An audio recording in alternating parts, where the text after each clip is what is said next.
महापुराण की कथा कहती है यदि राहु है, केतु है, शनि है, मंगल है, बुध है, शुक्र है, शनि है, आपको कोई भी ग्रह परेशान कर रहा है, आपके जीवन में कोई ग्रह अगर अनिष्टकारी है, आपके जीवन में अगर कोई ग्रह अनिष्टता प्रदान कर रहा है, तो निवेदन है शंकर के मंदिर में जो कलश लेकर आप जाएं, जल लेकर जाएं, उस कलश में मात्र अक्षत के 2 दाने डालकर ले जाएं, मात्र 2 अक्षत के दाने। जैसे सूर्य नारायण को प्रसन्न करने के लिए अपन कुंकू डाल लेते हैं, हल्दी डाल लेते हैं जल में, या चने की दाल डाल लेते हैं जल के अंदर।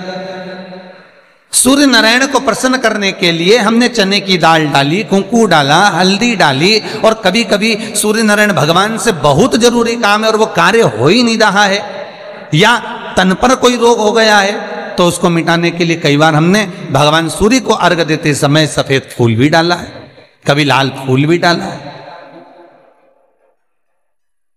उसी तरह भगवान शंकर से निवेदन करने के लिए, हमारी ग्रह दशा सुधारने के लिए जल के पात्र में 2 अक्षत के दाने, अक्षत भी पूर्ण अक्षत,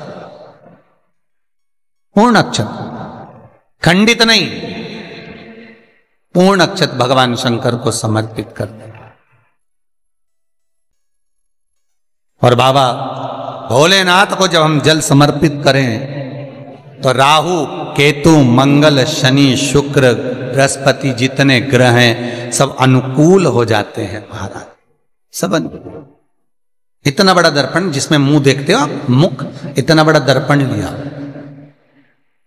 अच्छा, पहले के लोग जानते नहीं है, पहले जो घरों में, आजकल तो फैशन की बंदरवाल होती है, दरवाजे पे जो बंदरवाल लोग लगाते हैं, कहीं मोती की लगा रहा है, कहीं काय की लगा रहा है, तो पहले जो बंदरवाल होती थी, उस बंदरवाल में अगर कई शहरों में, जैसे काशी साइड में, तो आज भी जो बंदरवाल मिलती है उत्तर प्रदेश में, और चलो तो गुजरात में, तो उसमें इतने बड़े बड़े कांच लगे रहते हैं, दर्पण।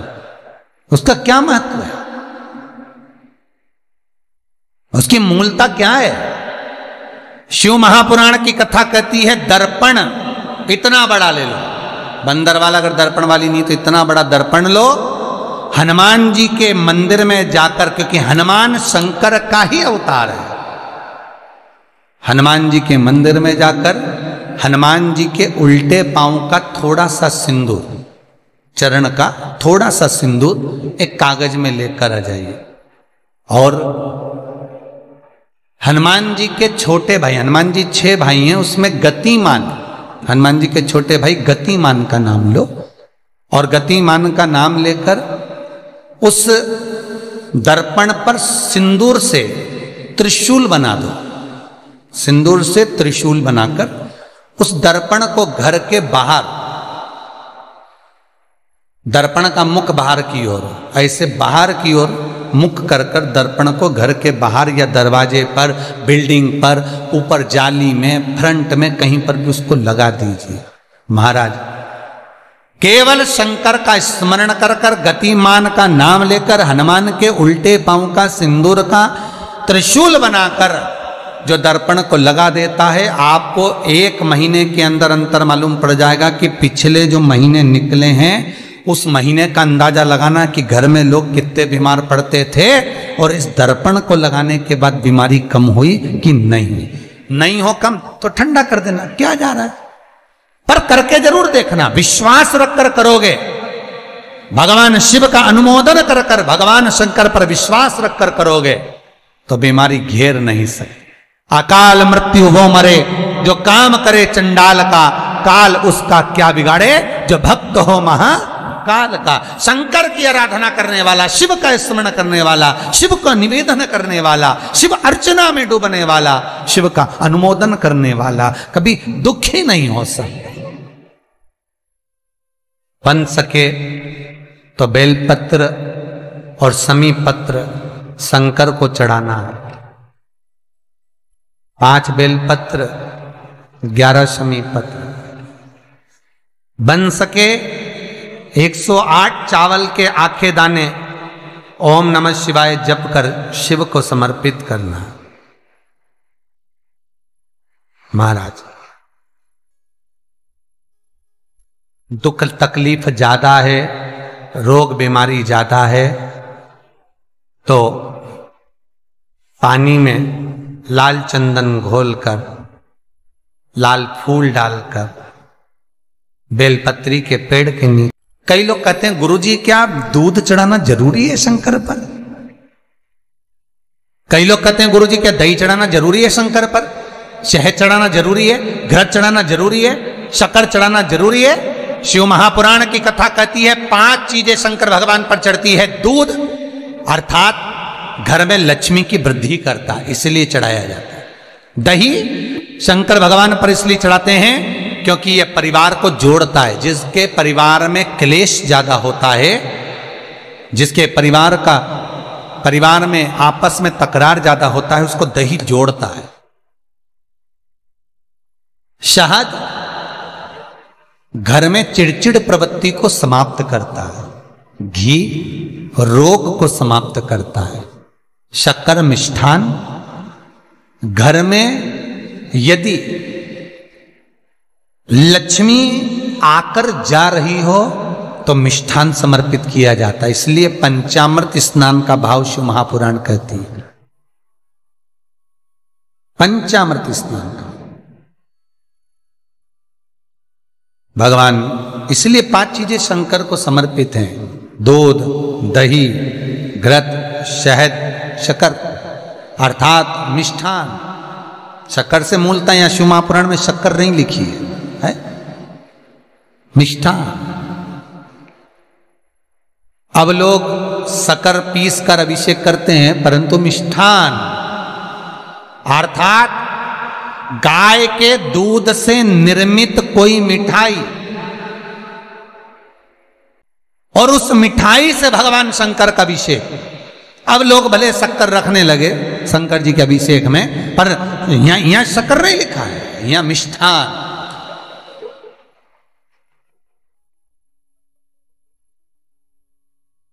हमारे यहां सहज भाषा में कहते थे उसको खांड अर्थात मीठा। भाव भगवान शंकर को समर्पित हो। वेद और शास्त्र कहते हैं कि भगवान का यदि कोई प्रसाद बनता है, जन्माष्टमी के समय पर आप भगवान के लिए पंजेरी बनाते हो, भगवान के लिए सुंदर हरीरा बनाते हो, लड्डू बनाते हो, तो भगवान के प्रसाद में गोंद नहीं डलती। ध्यान रखना, आपकी बहू का जापा हो, डिलीवरी हो, तो खूब बादाम गोंद सब तल तल के खिलाओ, पर भगवान का जापा हो, भगवान का जन्मदिन हो, भगवान का जन्मोत्सव हो, राम कृष्ण का जन्मोत्सव हो, तो उसमें गोंद तलकर प्रसाद में कभी मत डालना, क्योंकि उसमें ब्राह्मण हत्या का अंश है। ब्राह्मण हत्या का। और विद्वान जो ब्राह्मण होते हैं साहब, जिन्होंने शिव महापुराण की कथा या भागवत पुराण पढ़ी होती है, सुनी होती है, वो ब्राह्मण कभी भी, जो विद्वान ब्राह्मण होंगे वो कभी भी गोंद का लड्डू, गोंद तली हुई कभी नहीं खाएंगे। भले वो देसी घी में तले, कुछ भी तले, पर गोंद नहीं खाते, गोंद का लड्डू नहीं खाए। क्यों? क्योंकि इसमें ब्राह्मण हत्या का अंश है। प्रत्येक फोटो में लक्ष्मी विष्णु के साथ नहीं मिलेगी, प्रत्येक फोटो में लक्ष्मी गणेश और सरस्वती मिलेंगे। दीपावली पर पाना खरीद कर लाओ, दिवाली पर कागज खरीद के लाओ, दिवाली पर फोटो खरीद कर लाइए, लक्ष्मी गणेश के साथ मिलेगी, लक्ष्मी सरस्वती के साथ मिलेगी, पर लक्ष्मी विष्णु के साथ नहीं। क्यों? किस लिए? भगवान विष्णु और लक्ष्मी का फोटो नहीं, गणेश सरस्वती और लक्ष्मी का फोटो। क्यों? उसका कारण यहां है,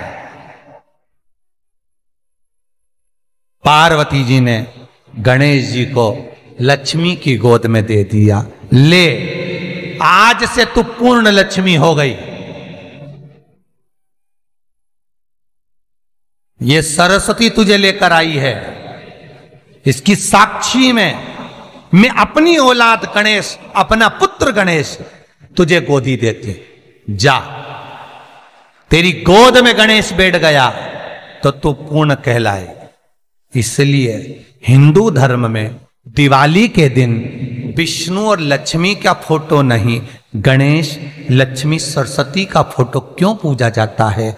लक्ष्मी भगवान विष्णु के साथ अगर रहेगी तो अपूर्ण मानी जाएगी। स्त्री की संतान नहीं तो अपूर्ण है, पूर्ण हो गई जब संतान गोदी आ गई। संतान गोद आ गई है तो वो पूर्ण है। भगवान विष्णु के साथ लक्ष्मी की पूजन इसलिए नहीं होती दिवाली पर, क्योंकि लक्ष्मी अगर नारायण के साथ है तो वह अपूर्ण कहलाएगी, और लक्ष्मी गणेश जी के साथ अगर बैठी है तो वो पूर्ण कहलाएगी। और दुनिया के लोगों को अपूर्ण लक्ष्मी नहीं चाहिए, दुनिया के लोगों को भरपूर पूर्ण लक्ष्मी चाहिए, जो संपदा से परिपूर्ण हो, वैभव और सत्ता से परिपूर्ण हो।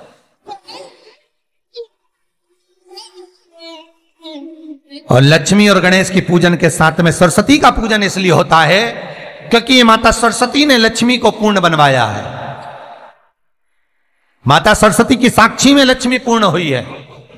इसलिए दिवाली के दिन गणेश, लक्ष्मी और सरस्वती, इन तीनों का पूजन होता है महाराज।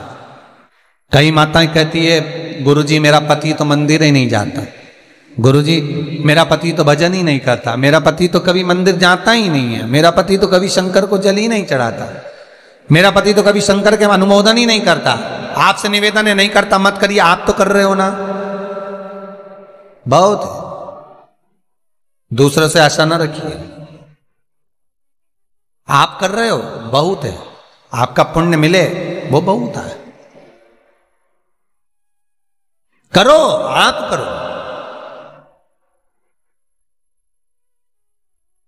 हो सकता है जिस दिन विश्वनाथ की कृपा होगी, जिस दिन शंकर करुणा करेंगे, जिस दिन मेरे भोले बाबा दया करेंगे, उस दिन इसको खींचकर मंदिर में बुला लेंगे। आप बुलाने वाले नहीं होंगे, शंकर कृपा करेंगे तो ये अपने आप आ जाए। आप चिंता ना करो, आप तो बस जपो कलयुग केवल नाम आधारा, सुमर सुमर नर उतरहि पारा। कर्म करना